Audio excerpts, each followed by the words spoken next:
Hey, good afternoon, everyone. Thank you for joining me today. My name is Dylan Moglin. I'm going to be your guys' mediator today. I want to start before anything to thank you guys for joining me today for mediation. Some of you may be familiar with mediation, some of you may not, but by choosing to engage in this process, you've taken a first step towards opening up dialogue and exploring solutions. And so I want to thank you both for agreeing to be here today. Before we get into a quick description of what mediation is and how today's mediation is going to proceed, I'd like to ask you both very quickly to just give me a very quick intro, your name, any pronouns if you'd like to include them, and what you'd like to be referred to as during this mediation. Who would like to begin?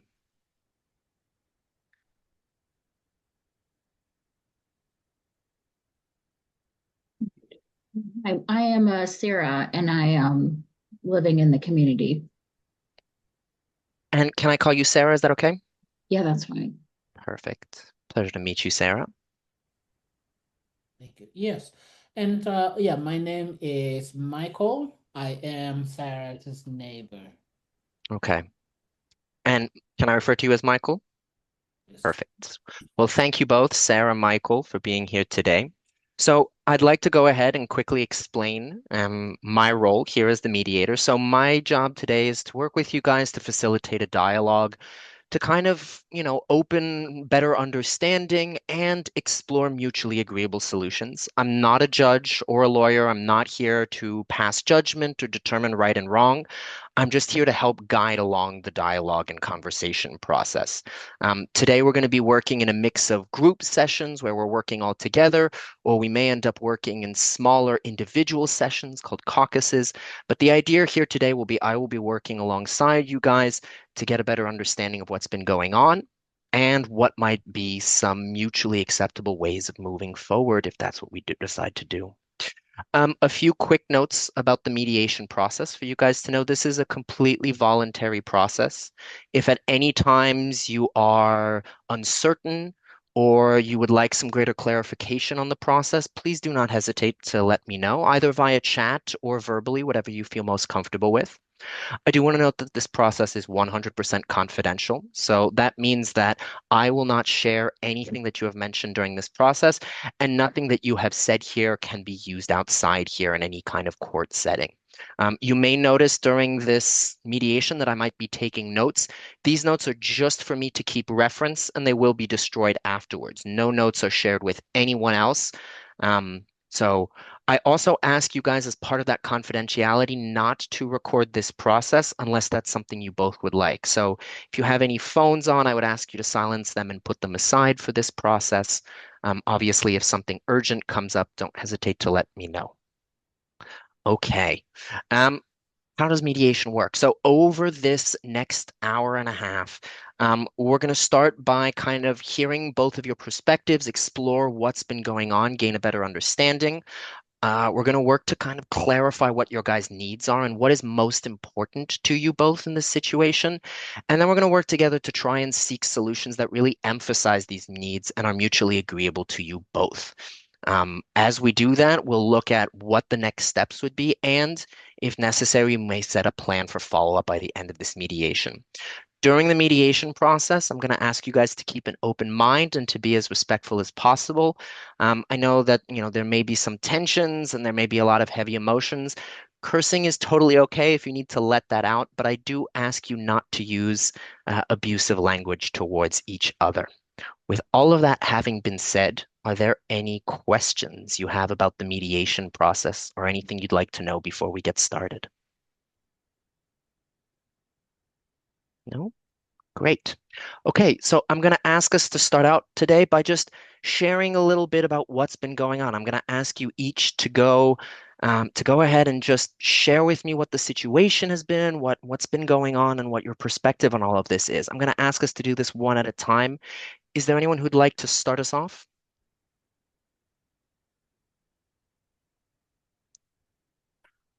I know, oh, Michael, yeah, go ahead. Yeah. I feel like, since Sarah is the one who requested for this, it will make sense for her to start. Absolutely. Sarah, are you comfortable with that? Sure, fine. So I moved into the Maplewood subdivision about 3 years ago because it had a great reputation of being calm and family friendly.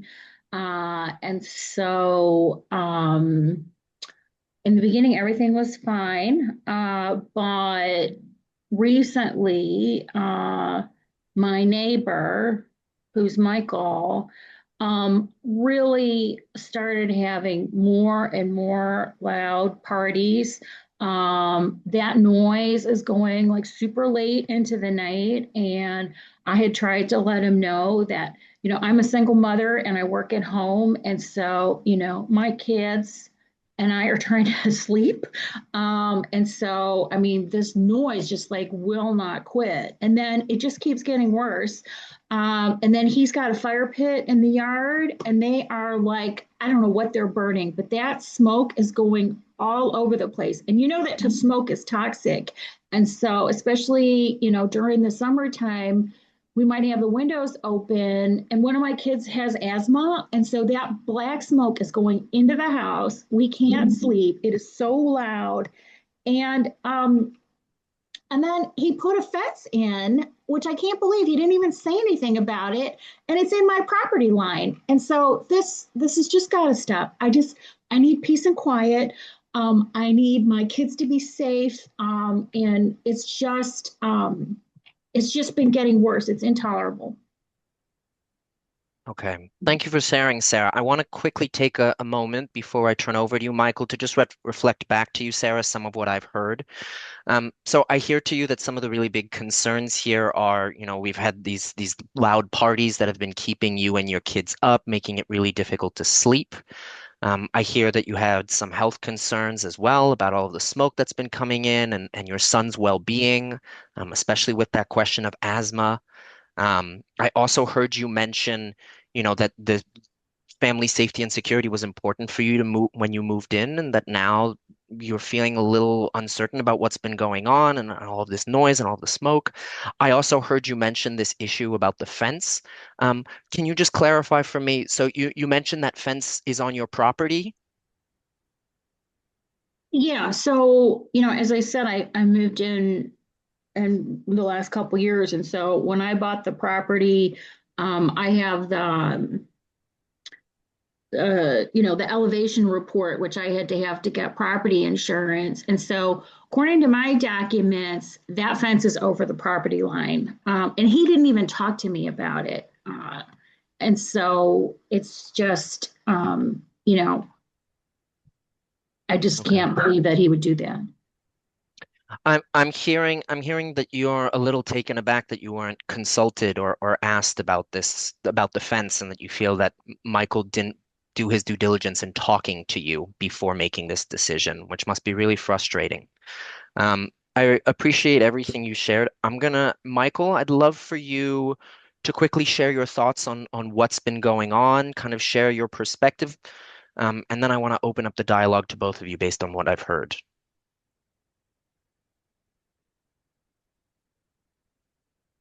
Sarah, give me. Okay, perfect. If I'm being honest, I am surprised that we are in this mediation. You know, I have lived in this neighborhood for a very long time. And when Sarah moved in, I thought we were, I thought we had a good relationship, a friendly relationship with Sarah. And then over time, I began receiving text messages complaining about the noise, which the noise she complained about is the normal social gathering that I don't do during weekdays. I only have those social gatherings during weekends. And it's not a large gathering, but it's just the way we, the community or members of the community, have been living in this neighborhood Yes. well before Here, we could work on them this afternoon. let's see, well before Sarah moved in here, right? Moved into this neighborhood. And for me, the beginning of a new relationship or this hostile relationship that I feel like Sarah is giving me was when I received a letter, a complaint letter from HOA. And the reason why that was so difficult for me is I felt like if, let's say, there is something wrong, why did she go to HOA as opposed to coming to talk with me first, right? And then after receiving that complaint from the HOA, one time during our social gathering, weekend social gathering, police showed up, which I think Sarah called those police on me. And I am at a point where I feel like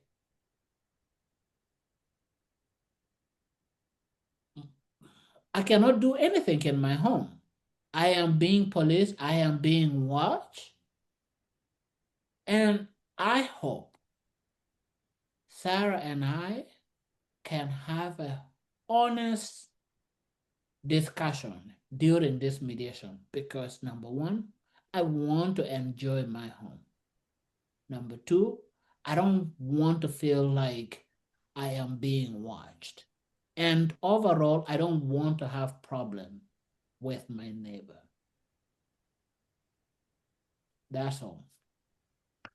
Thank you for sharing, Michael. I want to do the same that I did with Sarah and quickly repeat back some of what I've said to make some of what you said to make sure that I've correctly captured your thoughts and to see if there's anything else you want to add. So, um, I hear from you the kind of frustration of what over what sounds like there's been some difficulties in communication for you. You feel that there have been some incidents where you feel there hasn't been direct communication, and that you feel that there has kind of been limiting of your use of your own space, correct? You've mentioned kind of the desire to want to be able to use your space the way you want to. You've mentioned that you do have these parties, but on the weekends.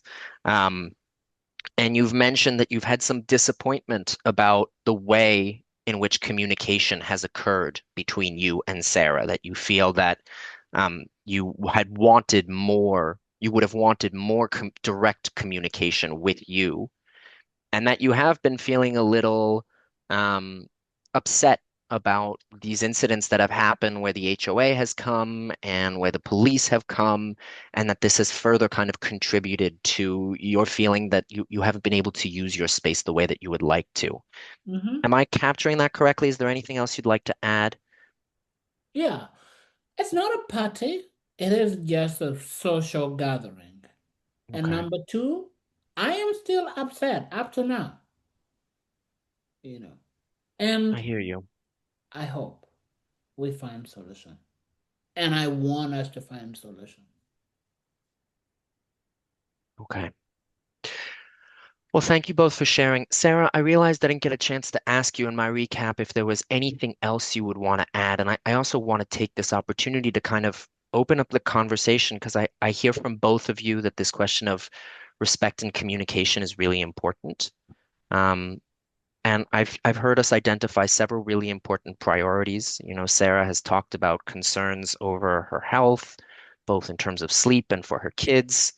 I've heard that, Michael, you want to talk a little bit more as well about the use of space. And I do hear from you that you would like to have an amicable relationship, but that you do feel that communication would need to be improved. I want to start with that communication question. What would better communication for the two of you look like? Well, just hold on a second, okay? Because, yeah, He says that he is disappointed and feels limited in his use of space. I'm limited in my use of space. I don't even feel safe in my own home anymore. I have to work at home. I am trying to create a peaceful environment to bring up my kids. I tried to communicate with him. All right. I mean, I had tried multiple times. And as he said in the beginning, everything was fine. I had tried to text him about the noise. He didn't even answer. I mean, he totally dismissed it. And so I tried multiple times to reach out to him and like, listen, okay, I'm of the generation that we used to just pick up, dial the phone and talk to people. And I know that, people don't do that anymore. So I'm trying to follow the way people do things now by sending a text and not just knocking on the door. Although he could knock on my door because I'm home all the time. But I tried to communicate with him. And so really, he totally ignored anything that I was trying to say to him. He did not engage in communication with me. I'm the one that was trying to reach out to him.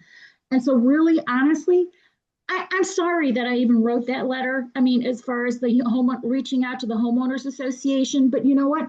I didn't know what else to do because this is like damaging my mental health as far as dealing with this noise, worrying about what he's up to and what's happening, and is he going to break out in a big rage? And so, it's just he stopped. And then after that, he totally cut off any communication from me. And so, and I got to say, I am not the one that called the police. All right. He may think so, but I am not the one that called the police.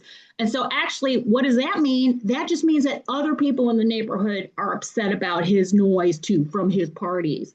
And so, it's damaging the situation, but I want a peaceful home environment. I want to feel safe and secure in my home. And I totally get we all want to use our homes and have the freedom to do what we want to do. So I totally get that. But it's just that when you start infringing on the rights of other people, and I'm sorry, it is breaking the rules of the homeowner association. Otherwise, they wouldn't have sent him the letter. It's like the homeowners association has specific rules about quiet hours and about burning stuff in the backyard. And so this is not just me. And he's the one who cut off communication. Sarah, I can hear from you that there is a lot of concern around this health, and I'm sorry, it must be very, very stressful to have to be so worried about your safety and security at home.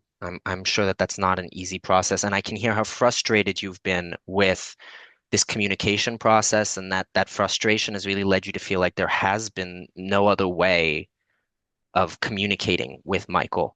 You mentioned that you texted Michael, and that you had received no response.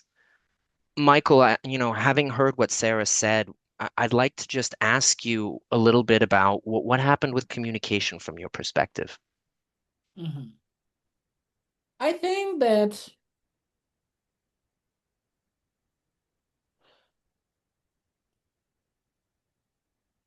when I got a text message from her, I did not respond. And the reason why I did not respond was because number one, I felt like it could have been communicated better. And for me, my decision as to not responding was because I was trying to de-escalate, or I was trying to avoid, say, pouring gasoline on fire. Because number one, I felt like the way that text message came, it was disrespectful to me, you know? And instead of saying, hey, you can't tell me what to do in my house, or instead of saying, you can, You have got to stop gaslighting me. Excuse me, you're the one that's being disrespectful. That's not me, that's you. how am I being disrespectful though?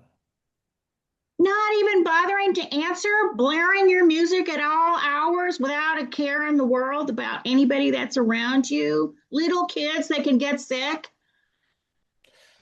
let's talk about that for a little bit. When you came into the neighborhood, we were having this social gathering. Are you saying the music like got louder? Like what happened? What changed? Listen, I don't know who lived there before me. Maybe they were not, a family with little kids. Maybe they were not home all the time. But I don't know what to tell you. I mean, the music goes really loud until late at night. And I can't believe you're saying you're concerned about communication. You said yourself, you didn't even engage, you didn't even answer. So I'm the one that feels disrespected. And I also told you why I didn't respond because I felt like I was, if I'd responded, it was only gonna make things worse. And I did not respond because I was not trying to make things worse. That's how I felt it. You may disagree with it, but that's how I felt it. You know.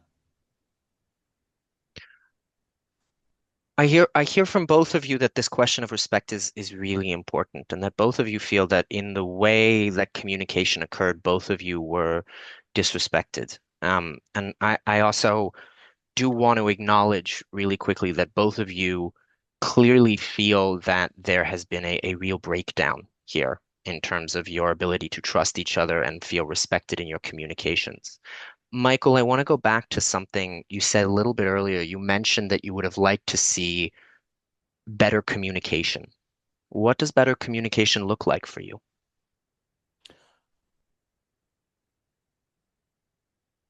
I think better communication for me, if let's say the noise is music,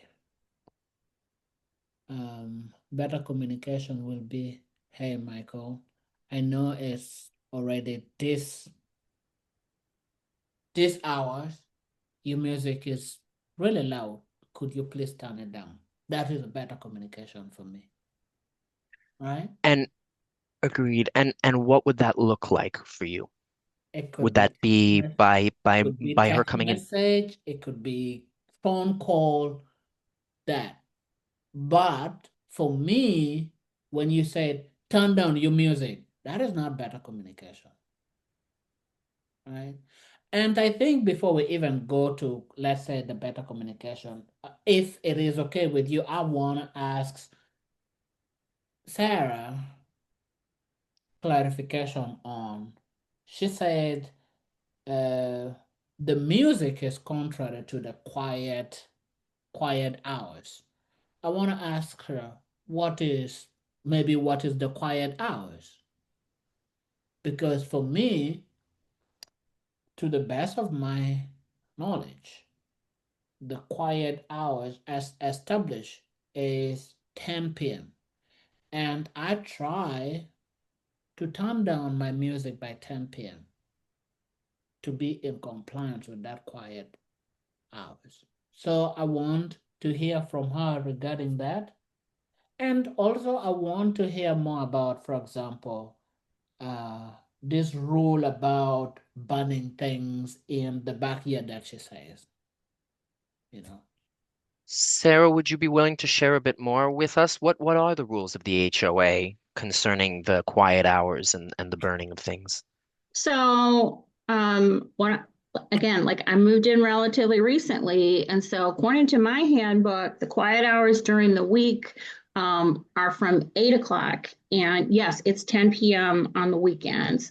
But there's also municipal regulations that actually it is illegal to burn certain types of things in the yard, and so whatever he's burning is creating this black smoke. Um, and you just can't I mean, it's wafting into my house. And I mean, there's more and more research out there that this kind of black smoke is not good. And so if he could just have any kind of concern about that, um, especially like I said, I have to work at home. The kids have got to get up early to go to school. It's just, um, so again, the homeowners association wouldn't have sent a letter if he wasn't breaking the rules. I hear you. And this question of the smoke is definitely a concerning one, especially since you've brought it up in terms of your kid's health and the fact that you've been at home.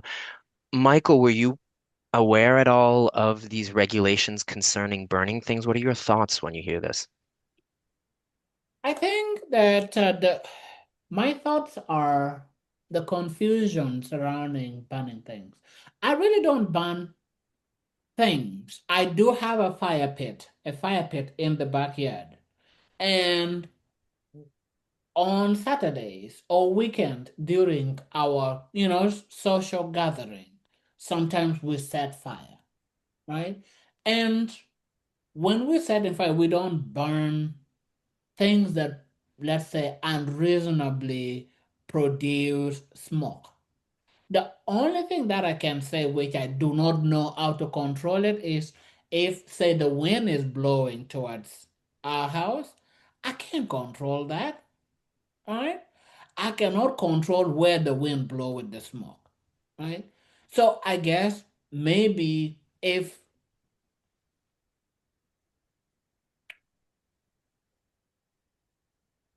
we will have to figure out a way, because number one, I don't want to say I'm not going to use my fire pit.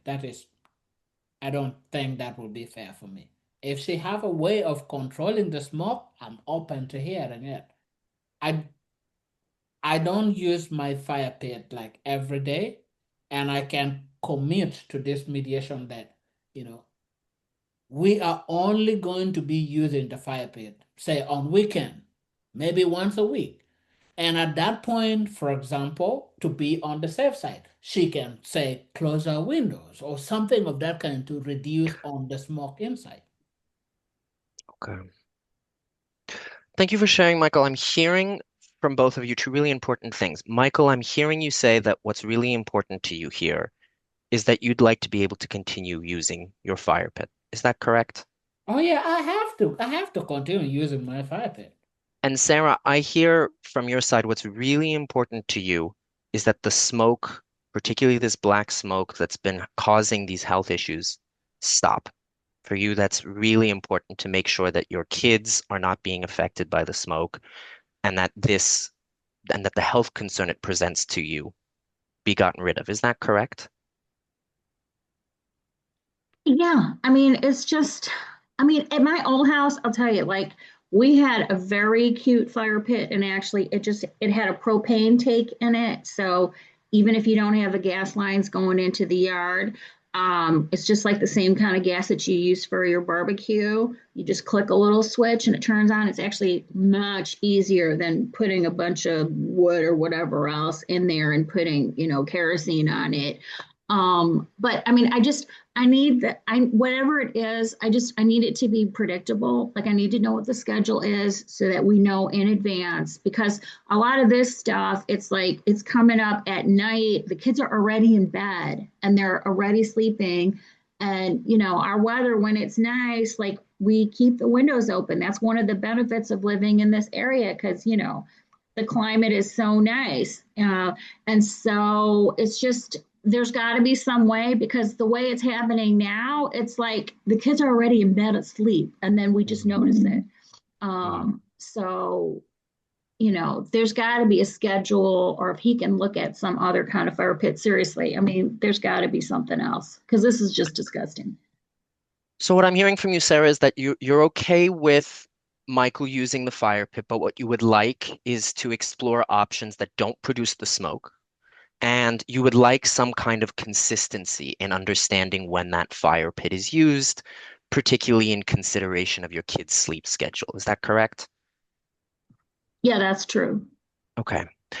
Michael, what are your thoughts on this? Recognizing that, Sarah is okay with you continuing to use the fire pit and wants to really prioritize the reduction of smoke and figuring out a schedule. What are your thoughts? Yeah. What would that look like for you? No, I'm okay with that. I'm okay with that. And of course, I don't want to put Sarah and our kids in danger, right? And I definitely want to figure out a way of minimizing the amount of smoke that goes into her house. And if maybe say coming up with this with the schedule where she knows that okay, on this day there will be the, I don't want to use there will be smoke because sometimes if the wind is blowing this side, then the smoke is not gonna go to her house. If it's going, I guess the correct word I want to use is if she know that say on this day Michael is gonna use his fire pit, that can help, right? And I said I will only use my fire pit, say, once a week, either on Saturdays or Sunday during, the social gathering.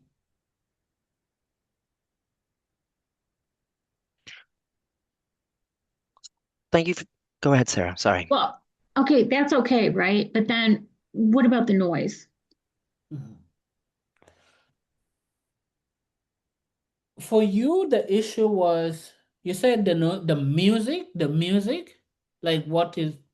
Well, I'm saying that's why I had started sending you messages earlier because your music was too loud. But I mean, the noise level is just, we can hear it. So if you're laying in bed, I can't sleep, the kids can't sleep. It's too noisy.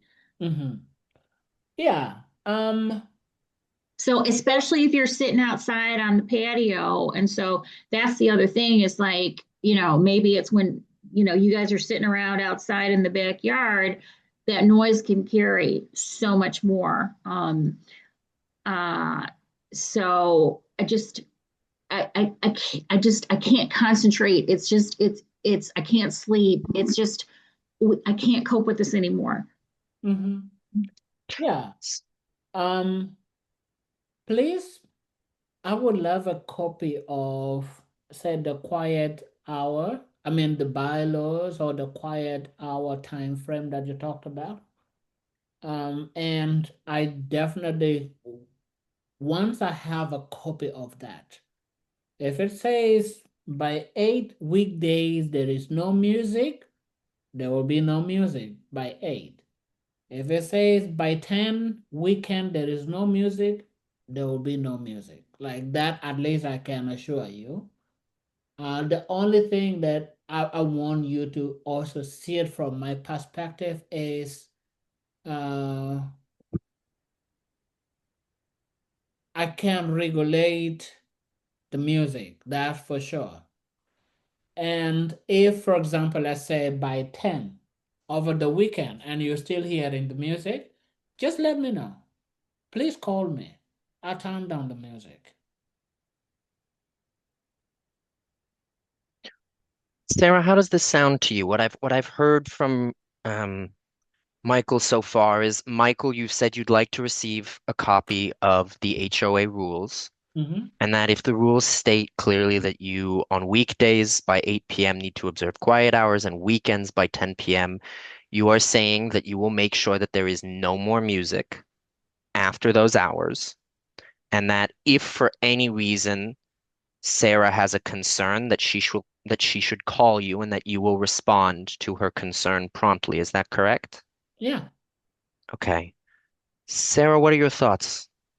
That's fine. If he can comply with the HOA rules, and, I mean, I'll just say that, like, look, the rules are about quiet hours. It's not about separate talking versus music. I mean, the city has regulations too, and it has to do with decibels of noise. But if he will comply with the HOA rules, and if it's still problematic, I heard him say I can give him a call and he's going to respond favorably to that, then that's fine. I just need to know that it's not, he's not going to get all mad and whatever, because I can't deal with that kind of conflict. So if he says that I can give him a call and let him know, that's fine. We can do that. Mm-hmm. I hear from both of you that not wanting to escalate this situation is important. Michael, you said that a phone call would be the best way to contact you, and that is that the best way of contacting you versus another medium? Absolutely, yeah. Okay. Okay. So Yeah. I think we have two big points here, right? We've talked about the music and we've talked about, what the rules that will be observed are. And we've talked a little bit about the fire pit. I didn't have a chance to clarify that real quick, but I just want to recap what I heard there as well, just to make sure I correctly understood. So, Michael, I heard from you that you are comfortable agreeing that you will use the fire pit once a week on Saturday or Sunday. Mhm. Um, do you know which day you would prefer? Is there a way you would like to communicate that to Sarah? What would be the easiest for you? When you say which day, I would Since you prefer. mentioned Saturday or Sunday, did you have a specific one in mind, or were you thinking it might change?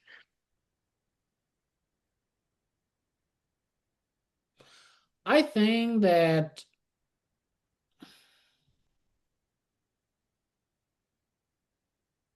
I don't have a specific day, and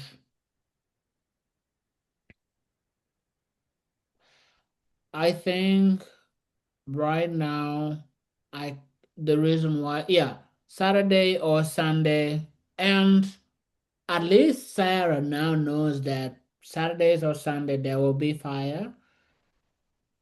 If let's say I can maybe like text her, say during daytime that I'm gonna have a gathering in the evening and we're gonna use the fire pit. That way she knows. But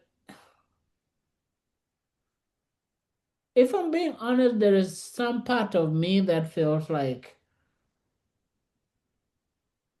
okay, just to be sure, texting does Mhm. not mean asking for permission. It is notifying, right?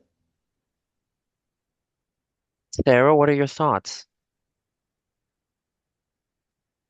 Right. Okay. I mean, I think, like I said, that the important thing is just to have things be predictable and so that we know and so that we can just have a peaceful coexistence. Mhm. So as long as he can let me know,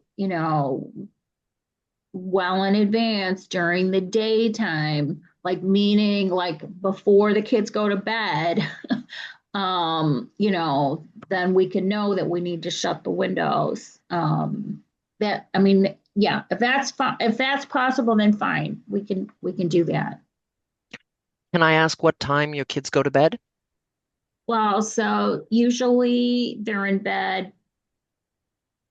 They start getting ready for bed around 6:30, and they're usually in bed by 7. So, I mean, really, I would need to know before they eat dinner because then after Okay. that they start getting ready for bed and they got to take their bath and stuff. And Would so something like like, we would need to know before 5. I mean, really, like he said, daytime. So, okay.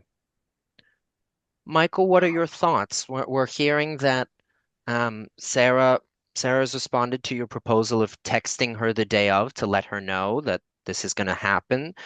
And Sarah has asked if it would be possible to do that before 5. Do you think that would be something realistic for you? What are your thoughts?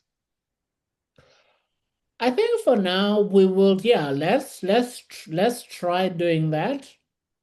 And in case of anything, like, yeah, I want to commit to doing that. I Okay. want to commit to doing that. When you say you want to commit to doing that, is there anything that makes you feel uncertain?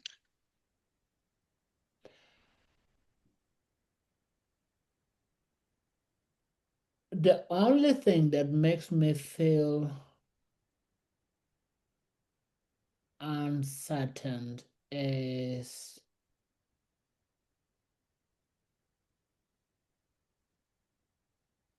it just kind of feels like I would have to be checking in. It kind of feels like it feels like in a way I can't enjoy my property without I don't yeah, no, I don't know, but I definitely feel like it sort of like make me feel a little bit tight, if that Hmm. if that makes sense. I hear you. I hear Sure. you. And it can be complicated to have to plan some of these things out. What do you think would be necessary for you to feel more comfortable with this solution? I think that number one, right now I can say I will use fire pit on the weekend. Hmm. On the weekend, that means it might be Saturdays, it might be Sunday, or it might be Saturdays and Sundays Okay. on the weekend. That is the foundation. And now I agree to texting, say, Sarah, for example, letting her know, but also in the event that, let's say, I did not text, she should also like text me to ask, hey, it's weekend. Are you guys gonna use that? Let's say, what if I forget? You know what I mean? Hmm. I want it to be a reciprocal responsibilities.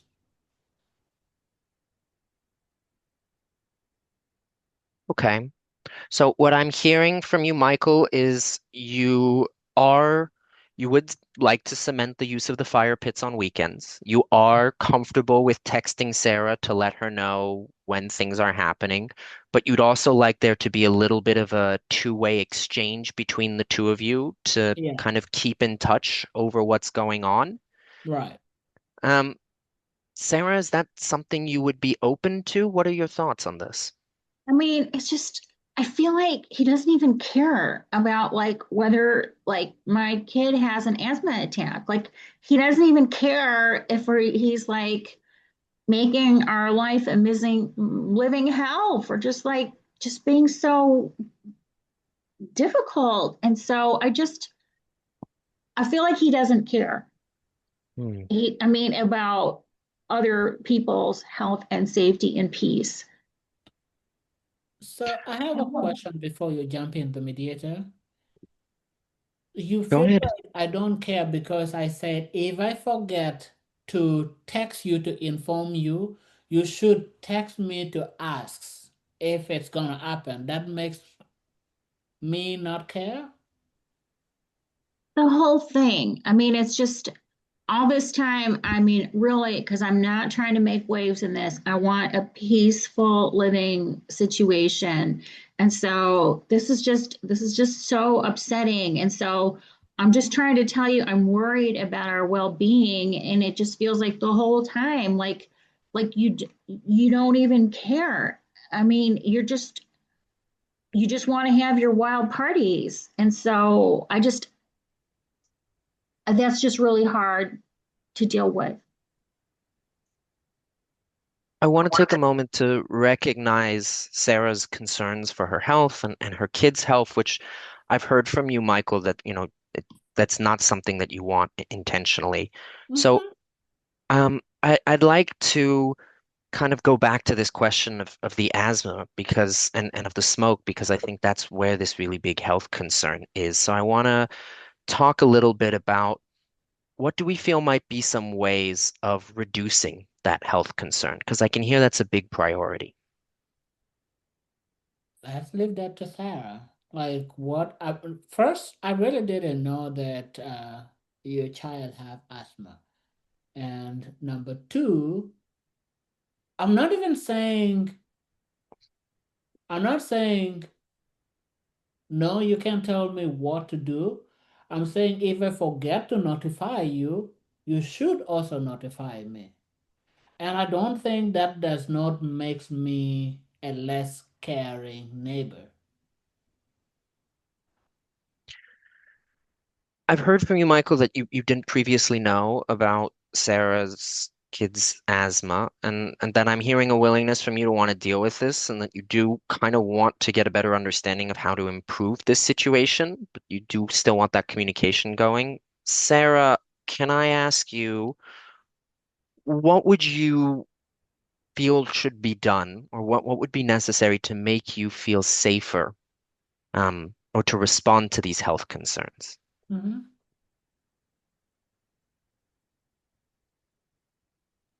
I mean, like I said, I mean, ideally he would stop burning that whatever he's burning in the backyard and look at other ways to have a fire pit.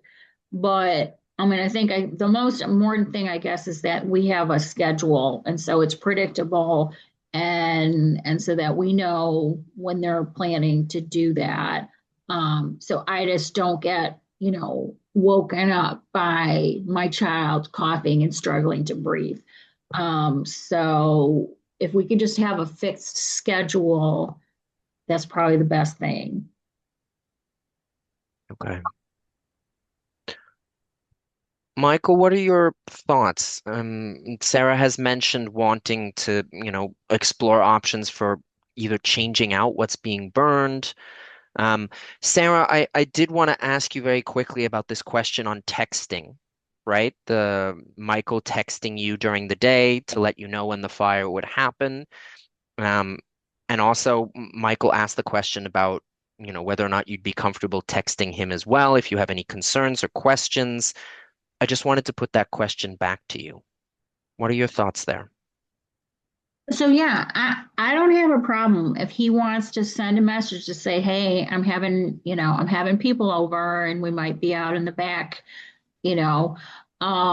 That's totally that's fine. I mean, I was just concerned that he sort of seemed like he was saying that, maybe he'd do it, maybe he wouldn't. And I can just call him up if there's a problem. But I mean, I just think it'd be better if we can try to avoid the problems in the first place. Um, Agreed, and I can hear that the predictability aspect here is what you're really hoping to kind of cement. Michael, recognizing this, what do you feel about some of the solutions or some of the questions that Sarah has asked about both the fire pit and about trying to set a schedule to make sure that that she can plan and make sure that she's reducing the risk to her kids' health? I think we are already in agreement that the fire pit will be used on the weekend. Agreed. The only thing that we haven't agreed to is the reminder. I said I will notify her in advance.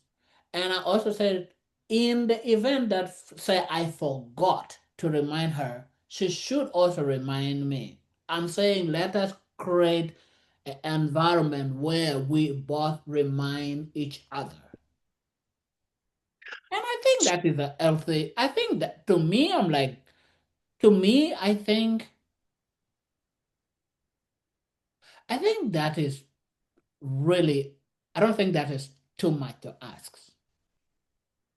So, Michael, to recap what I've heard from you, what you're saying is that you are committing to informing Sarah on the weekends when you decide to use the fire pit and letting her know before this time of 5 p.m. Does that still work?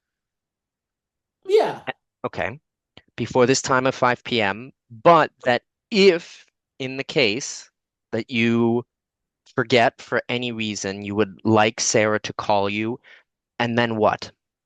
What would be kind of the next step for you? And, let's imagine, if we're going to play the if game, what do you think would be kind of your next step if Sarah calls you up and says, "Hey, yeah. are you I mean, using your fire pit? You didn't let me know." sure. No, no, no. So, and you're using your fire pit. You did not let me know. That is what I'm trying to avoid because you're using your fire pit. You did not let me, you did not inform me. That is not preventing the problem. What I'm saying is before we get there, let's create an environment where we notify each other. Let's say on Saturdays.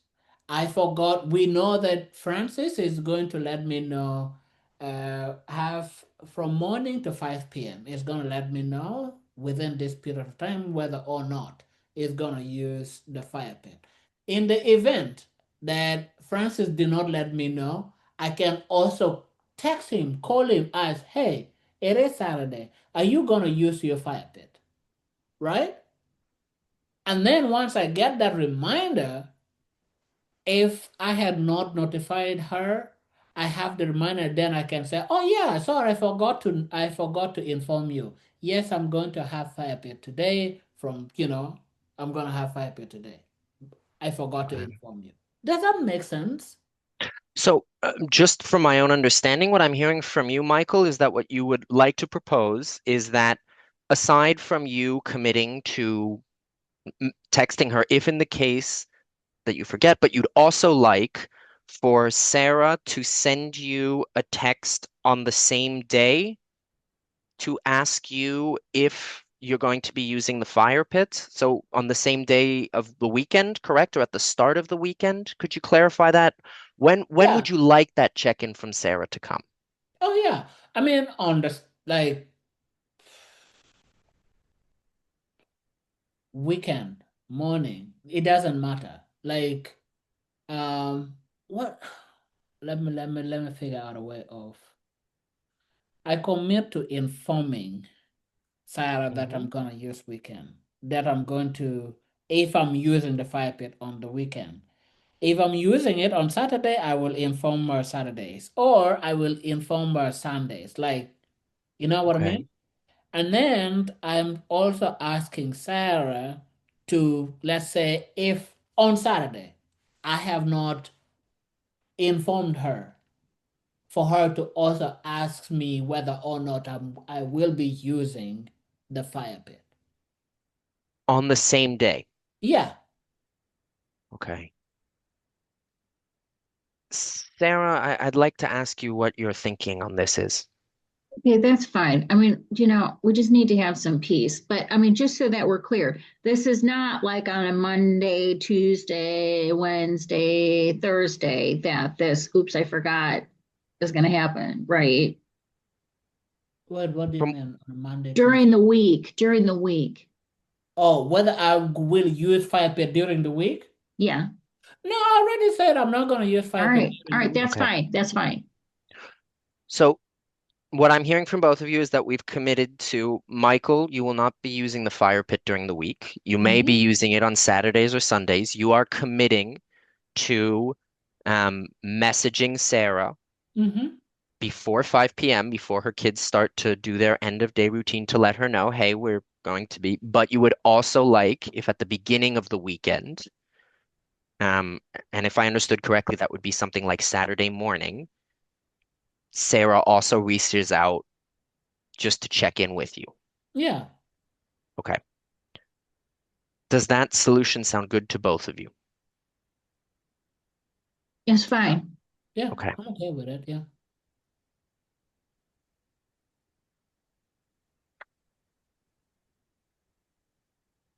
Okay. I want to go back to something that you had mentioned before, Sarah, because I want to make sure that I don't look over it. You had mentioned the issue of the fence. Would you be able to share with me one more time a little bit more about that? Yeah. So he put up this fence, and based on my documents, it's in my property. Okay. Michael, I'd love to hear what's been going on with the fence. Yeah, I think there is a big misunderstanding about the fence. Okay. One thing which is true is I did not ask her permission to put up the fence. And the reason why I did not ask her is because to me, the document that I have, the fence is built on my property. And I didn't feel like it's necessary for me to ask her what I do on my property. If she thinks that the fence is on our property, I am okay with her. I can show her my documentation. She showed me her documentation, and then we figure out a way of bridging the inconsistencies in the information itself. Okay. What might that bridging look like for you? I don't know. Maybe we get a third surveyor. I don't know. I Okay. honestly don't know. I will be, yeah, I'd love to hear from her because just like I said, My documents, the fence is on my property. She said the fence is on our property. Then we have to figure out where the disconnect is coming from. Okay. I've heard you say that what you'd like to do is kind of look at both documents and see what kind of resolution might be possible. I heard you mention maybe looking at something like a third surveyor. Mhm. Sarah, what are your thoughts on from what Michael said? Yeah, that's fine. Because, like I said, I had my property surveyed pretty recently since I had to do it for my property insurance. So, um, like maybe we could meet at the HOA association and because they've also got documentation about all the property lines, and we can take a look at that because it looks to me like it's on my property. Do you know if there's someone at the HOA who might be able to help accompany this process, as in provide the documents and kind of help look at those different Well, I documents and get mean, a better like we said, understanding? I have documents. He said he has documents, so we can bring ours. But I'm saying they've got, there's somebody in the office all the time. Okay. And so, like I'm pretty sure also, because like I said, I mean, the rental office, like they've got all the documents for each one of the lots. And so I just think it'd be easier if we do it in their office because they've also got documents from when the community was built. Michael, how would you feel about that, about doing this document sharing with the HOA and going down to the HOA office to do this? Yeah, that's fine. That's Okay. fine. So Sarah, just to make sure I'm understanding, the issue is because you feel like I built that fence on your property or because I did not talk to you about it? Well, it would have been a courtesy just to tell me that you're planning to build a fence. But I mean, the real issue is that the fence is on my property. Mhm. Okay. So let's say we presented the document to the HOA and they said, the fence is on my property. What next? Or what then? I'm sorry, whose property? Yours or mine? Mine. Well, if it's on your property, then that's fine. Okay. What about if And in the reverse it's case? property? Yeah. Well, that's not so fine. I mean, then we're going to have to figure something out. Okay. And what would be your preferred, if it turns out, and again, we don't know yet, but if it turns out that it is on Sarah's property, Sarah, what would you like to see be the next steps? Well, I would like, if it's on my property, that he move the damn fence. Okay. So are you comfortable with him then, if it turns out that it is on your property, moving it back to his side of the property? Would that be an acceptable outcome? Yeah. Okay. Michael, what are your thoughts? Yeah. Um,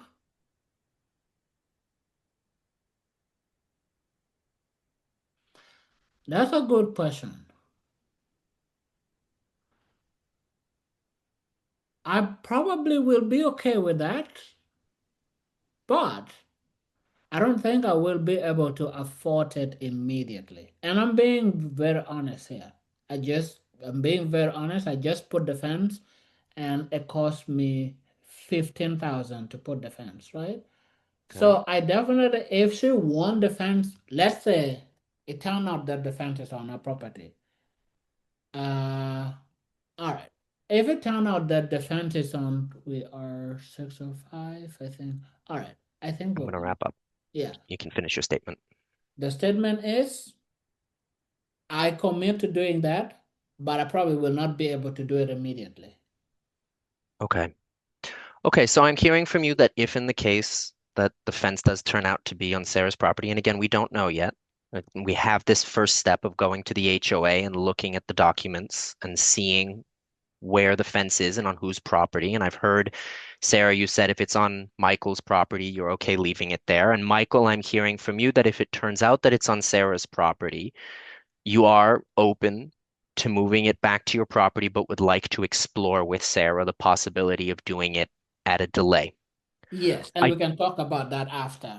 Correct. I would like to come back to that, but I think we should plan for that for a second session. Right. What I'd like to do now is just really quickly recap everything we've talked about. I think we've made a lot of really good progress. I really appreciate everything that you guys have shared and your willingness to engage on these topics.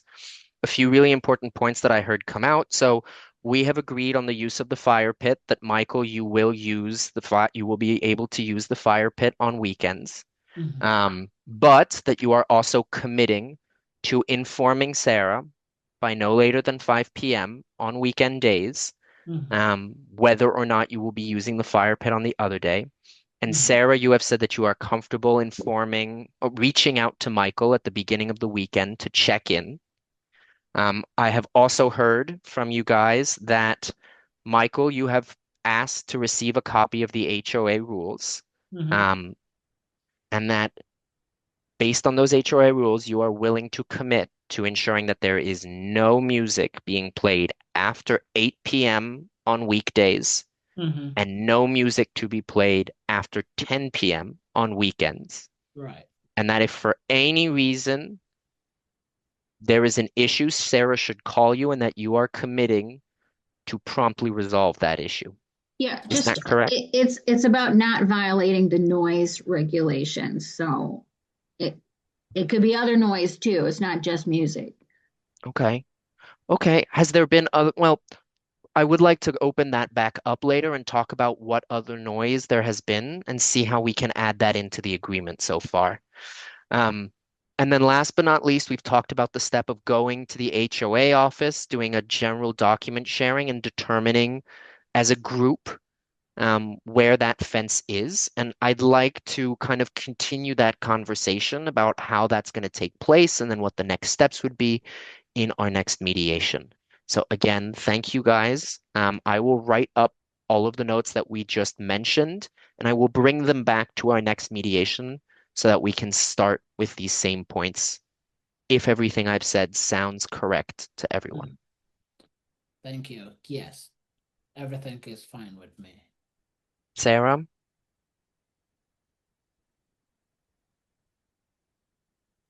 Yeah, that's fine. great. Thank you both, and I'll close it there. All right. Well, thank you so very much, Dylan. And I know that we are running tight on time, so let's transition immediately to our debrief. And at this point, we are going to open the floor to our coaches to, maybe ask Dylan a question or two so that Dylan can walk us through some of his thought process. And I turn the floor to our coaches today. Well, I have a question. Dylan, you asked a great question early on, and you asked what good communication looked like for Sarah, and she just moved back into the past. And I wonder what you were thinking right then. Um, So the purpose of the question was to try and kind of get a better sense of how can we restore a little bit of trust and communication, especially as the foundation for this. And what I got was Sarah went back to health concerns and basic needs and really made it clear this is you know, I feel threatened. This is a bigger problem. It's threatening my safety. And for me, it felt like, okay, she's really, really focusing on the safety and security question, and I'm not really going to be able to get to deeper conversations about psychological needs until I find a way to kind of address and validate those initial safety and security needs. So I ended up deciding to kind of shelve that for a little bit because I didn't feel we would be able to, it wasn't going to be as effective to try and go back on it when she clearly was very concerned about certain specific needs. Yeah. Okay, that was my only question. I have a question too for you, Dylan. Do you have any sort of, I don't know what the right word is, but almost like a fear of asking questions so openly to parties before knowing what they're going to say or how they're going to react, assuming that you don't know these parties? Um, Could you re-ask your question Yeah. real quick? So no, of course. And I this also it's gonna vary from case to case, but do you have any kind of like worry, hesitation? Fear isn't the right word, but I like to be like, oh my God, I'm scared of that. So that's kind of Yeah. where I'm coming from in that sense. But of asking openly, like, well, what do you want from this? Or what's your suggestion? And then what if they suggest something that's horrible, or they turn around and they're like, I don't have any suggestions, I just hate them. Like from like the like a very like, are you scared of a negative reaction or like an Not outburst or something like that? Not necessarily. I'm not necessarily scared of a negative reaction against me. I am occasionally concerned about, if I see that parties are escalating, I don't want to ask a question that's going to completely get them to throw aside a conversation that's already occurred. And so I think later in the mediation, there were moments with Sarah where I was like, there are topics I want to go back to, but I am not really sure if reopening them is going to help continue the flow of dialogue or if it's going to end up kind of opening a wound again that I'm not quite sure we're at yet. So I don't know if that answers your question. There is a part of me that, yes, wants to avoid unnecessary kind of possible escalation in certain places, but I'm not necessarily concerned about asking a party to propose ideas and it turns out to be totally unacceptable to the other person. That at least for me would mean that there's a deeper conversation of I don't like that. Let's find something else and then ask, okay, if that doesn't work, Mhm. what might be some other options? That's a great approach. It's a very confident approach. And I don't mean so much scared of you as a mediator, but scared of their reactions or scared of the person listening on the other side's reaction is more so what I was going at, but you completely answered that. Thank you. I suppose it could be my turn. I thought you did a great job initially going over the rules and the subject and so forth. I thought was very good. Um, you use the word process when you're talking about mediation. Why do you use that word? That is a good question. Um, I am not sure. I genuinely am not. That's very interesting. So I know some of the way in which I think about alternative dispute resolution has been a little bit of process oriented and I can't remember where I have in my notes somewhere being tough on people in process and thinking about that term of mediation as a sort of process that we're accompanying people through this dialogue process. But whether or not that's a good way of putting it, I actually don't know. Your question has raised within me an uncertainty as to why I do it. I think many people speak like that, and so I always just sort of wondering why people choose to use the words they use in mediation, whether that's something that we learn in training and that we become really different or not in the actual practice of mediation. But I thought that processing people through the issues and breaking down the issues was really very, very good. I thought Mm. that was great. And I have two and a half pages of notes here. So maybe just one other some summations were very good. I thought going in, people talking, summing. What do you what is your basic approach as far as emotions are concerned? Separating emotions from actual options that people are building, which are not emotions. I mean, they certainly have emotions about them, but how does emotions play in your role as a mediator?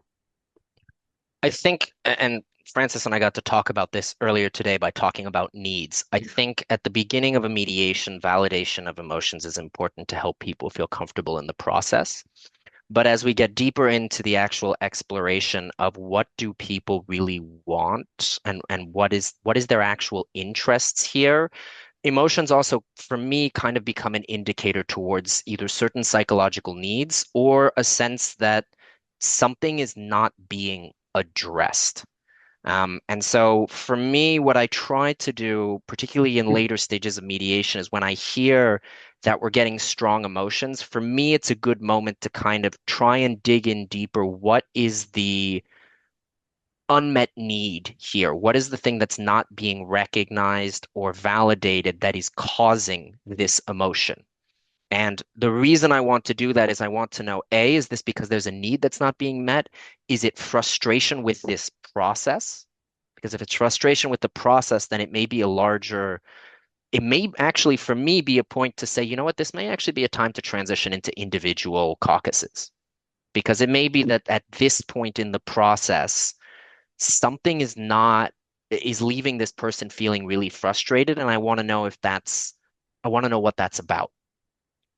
Because Another question I had concerned individual sessions. I'm a person that doesn't use them, I remember. but some people do use them. And the question I had was there any point in time when you thought that I should try a separate session here? Not with these parties. What was unique about this situation was that well, not unique. What was notable about this situation was that both parties were communicating, even though the communication was difficult, they were communicating with each other. They were relatively assertive in talking about what they were concerned about, what they liked, what they didn't like. And while they were expressing frustration, they weren't getting abusive towards each other or they weren't entirely shutting down.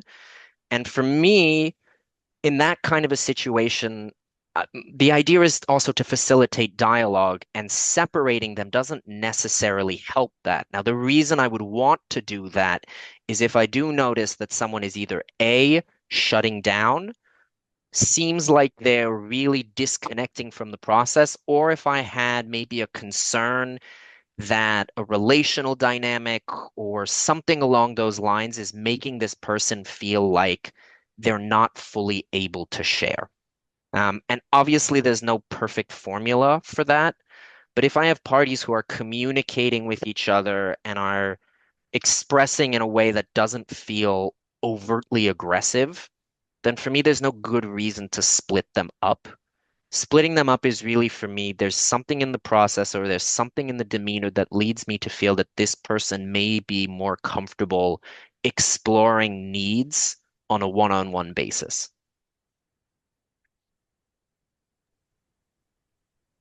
Thank you, Dylan. And at this point, we are going to transition to, if you have questions to our coaches, you get to ask them. If not, then we transition to, the coaches giving you, their constructive feedback on, on the things that they have seen you do during this mediation. And at the end, we call it a session. I don't know if I have a ton of questions. There's a lot of things that I need to reflect on myself. There are certain expressions in terms of phrases. What are your thoughts on that? That I think I've used 45 times in one mediation, which is not a problem, but something for me to think of. I'd be really interested to hear a little bit from the coaches how, I mean, Peter, you've already talked a little bit about the ability to reflect, but and I guess I'd ask this to you, Caroline, because I've seen you do this with particular skill, and it's something I've been trying to get better at, is my ability to reframe. And I'd be really interested to see how the coaches felt, what they saw in my performance as mediator in terms of my ability to reframe, because I know that's been a weak point for me in the past. I can reflect well, but then I have a harder time moving to reframing. So that was something I was going to to mention to you. A couple things. First of all, when you're reflecting, you want to use their words Mm. unless you have to reframe. So in the beginning, when you're just kind of reflecting, use their words. I noticed a couple times you kind of fill in. It sounds like you were frustrated. Well, did she say she was frustrated? You called the gatherings a party. A party is Mm, much different than a gathering, and Francis corrected that. But mm, that could have been an opportunity for Francis to be like, he's not even listening to me. So I mm, try to use their exact words. I reframe when I hear something that I think is going to bring them together, and I want to focus on that. Oh, it sounds like you both want a communication plan. mm, And then I try to reframe a little less because I find it kind of sometimes it breaks everything up. You want people to feel heard. And I definitely want to make my point with the reframing. If I see something I need to narrow them in and get them thinking about. If like, for example, I know one party is very interested in a particular outcome and the other party mentions it, then I can like, oh, I'll mention that. And then it makes everyone focus on it because I know that that's a potential for resolution. mm.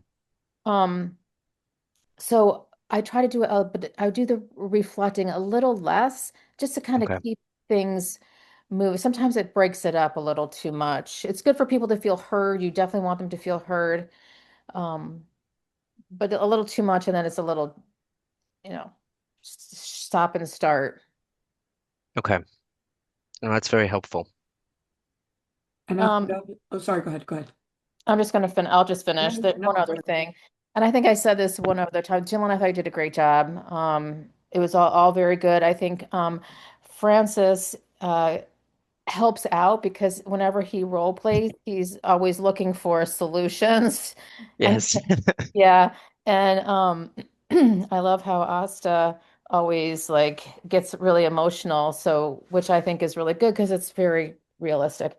Yeah. Um, so I thought everything went really well. The one thing I want to mention was the you guys. I think I mentioned this before. Yeah, I They're not know. I need they're to not a work on unit. that. They're not a unit. So I've just switched over to each of you or both of you. Like those are my new phrases. And if there's a phrase that you need to rely on, I think that's fine because at least you don't make a mistake, Yeah. Yeah. So what do No, you I think agree. And you've about given me that? this Yeah. before. Yeah. Yeah. And that's it. Otherwise, I think I did a great job. I think a little bit also to reiterate what Caroline was saying, Dylan, you have such a high emotional intelligence. It's so clear that you can read the parties well, you know what's going on, and you're doing it like instantaneously in your brain. But when it comes to reframing, and again, I'm just pretty much, I wrote it down, but exactly what Caroline was saying. Sometimes you're using words that are different than what they're saying. And Mm. that kind of goes to what I was saying earlier about like fear in a way of, Mm. are you now putting something in their head that they weren't already thinking? So Mm. not so much from this, like not so much from the sense of what Caroline was saying of like maybe Francis now is thinking, oh, he's not listening to me because he's using a different word, but more so he's like, wait, maybe actually it was a party, or now the other side is hearing, it was a party. It wasn't just a gathering. Like, so I just would be careful because you're understanding it and your brain is processing it so quickly that when you're saying it, what you're saying isn't incorrect necessarily, but when you're Right. reframing and labeling things, I would just be really careful with how you label them because that label could take it a whole different way when it's the same word and it means exactly the same. And what you're saying is probably correct also, but it's just use their, like, don't make up your own words. Take their words and Done. then, and you can use that in the reframe. And then the reframe becomes reflecting and it's all kind of one big thing, but it doesn't have to be necessarily two separate thought processes because that way you keep them on track. Like it's a way of keeping them together. So don't use your brain's working really hard. Don't make it work any harder than it needs to. Unless Heard. and then if you have both sides saying like describing the same feeling but differently, then use a third word to describe it Okay. when Heard. it comes kind of to that. But I think you were doing a good Okay. job of that anyways. It's a slip up too. Like and sometimes people won't even hear it, but when we're watching, obviously we pick it Yeah. up better. But it's so clear that your emotional intelligence is there and you know how to read these parties and you know how to keep them on track too. Well, what you say makes sense though, and I think it's a good note that you never know how someone is going to receive something that could end up being a paraphrase, and it is Mm. much better to really focus back in on this is what they said rather than having, like you said, the accidental trigger of someone saying, well, he said it was a party, so now it's a party. Mm. Yeah, that makes a Yeah. lot of sense. Thank you. Yeah, and sometimes when things are said too, and I'm learning this still, I think the less you say the better sometimes, where if they said it already and both sides are kind of saying it, then you can say, okay, so what are your thoughts? Or whatever that phrase is that you use to kind of keep them talking. But you don't necessarily need to take that pause and say, let me reiterate what you just said. And I know it's a skill that we obviously use in mediation and something that you're going to be cognizant of when you're going through it, but I just don't know that it's always necessary in that sense. Okay, Just something to that's consider helpful. as you go through. And I think the more you see it too, you kind of, and it depends on your party. Sometimes they love to hear what they just said. And sometimes they're like, I just told you that. Why are you telling me that again? So Very fair. just, yeah, just a matter of who's in front of you. I'm going to go through I'm going to call it a process because in training we call it a process of option building. But I thought that at points you did really well in option building, having the parties involved in option building, what it takes to get them involved in that process of coming up with ideas, generating some uh, thinking about the ideas, whether they would work, whether they would not work. But I thought that you were very much aware of process building as something that you seem to do naturally. There are times when there was interference in that process. And I've written a number of times down when you would do something that would interfere in their process of coming up with ideas, evaluating the ideas, evaluating them without getting rid of them, but then ultimately coming up with a decision. If you looked at just what you did there, sometimes it was brilliant. It was nice. So I tend to divide what we learn when we're trained from what we actually do. I try to apply what I learned when I was trained to what I'm doing and just being aware that, right now I'm option building. And when I'm option building, there are certain things that parties must do. And they'll try not to do option building, but I have to do option building. But I thought you did. I mean, I could see when you were doing option building. I appreciate that. Absolutely. Yeah,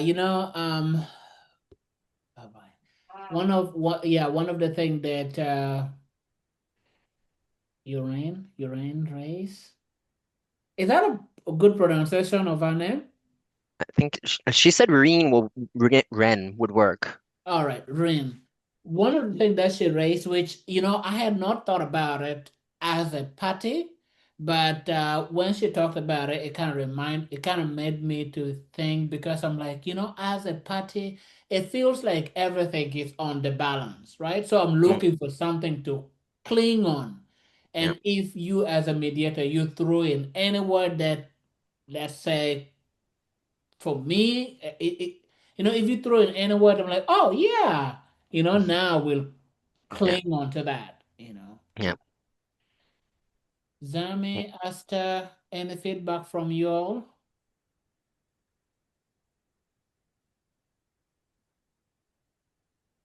You did a great job.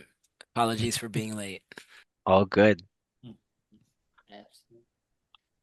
Yeah, I like the opening. I really liked the open-ended questions, and I saw that you did try to reflect some of the emotion, and that's good.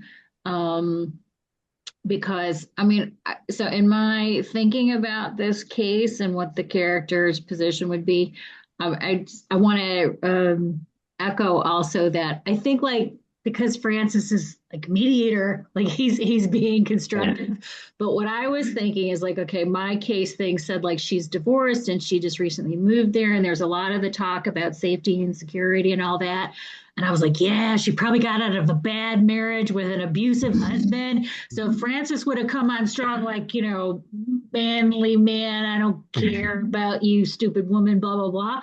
Then I would have wanted to go into caucus, and then I would have said, like, Yeah. I'm afraid, and he's triggering me and my abusive husband, and then but anyway, we didn't have to go there. But it is it is good that you tried to reflect some emotion in there because my guess is in this type of scenario, like they're going to show some emotion and they could be a whole bunch of other emotion underneath that, as far as why this is such an upsetting situation. But anyway, good job. I mean, you paused at a bunch of the different times to ask back the open-ended question about what things would look like and what they wanted to see. And so I really liked that. And so that was good. I appreciate that. I actually would love to ask, if we have the time, a real quick question for you, Asta, because there was something, and this actually goes to Aureen's point, because there was a moment in the mediation where I thought, I don't know if I need to dig deeper or if I should let it go. And I decided to let it go, which was at some point we were discussing, I think the phone call solution. And we'd sort of agreed, okay, this is what we're going to do. And I asked both of you, how do we feel about this? Are we good to move forward? And you said, yeah, it's fine. And you did seem kind of uncertain, and I couldn't figure out whether or not what I should do is come back to you and say, is there anything we would need to go deeper on this? And I'm wondering, as Sarah, where your mind might have been, because I couldn't, that was the one moment for me where I was like, I can't figure out if I need to reopen this or if I should say, okay, we have a solution, let's move forward and see what happens. Yeah. I mean, I'll just comment from like the being in the character bit is, from what I could see is like she was getting to be like kind of afraid of him and like didn't like that she was sorry she wrote to the HOA because it seemed like he just got even more, uncommunicative and not helpful. And so, I mean, I think that she could have been like, because we still haven't like built trust, right?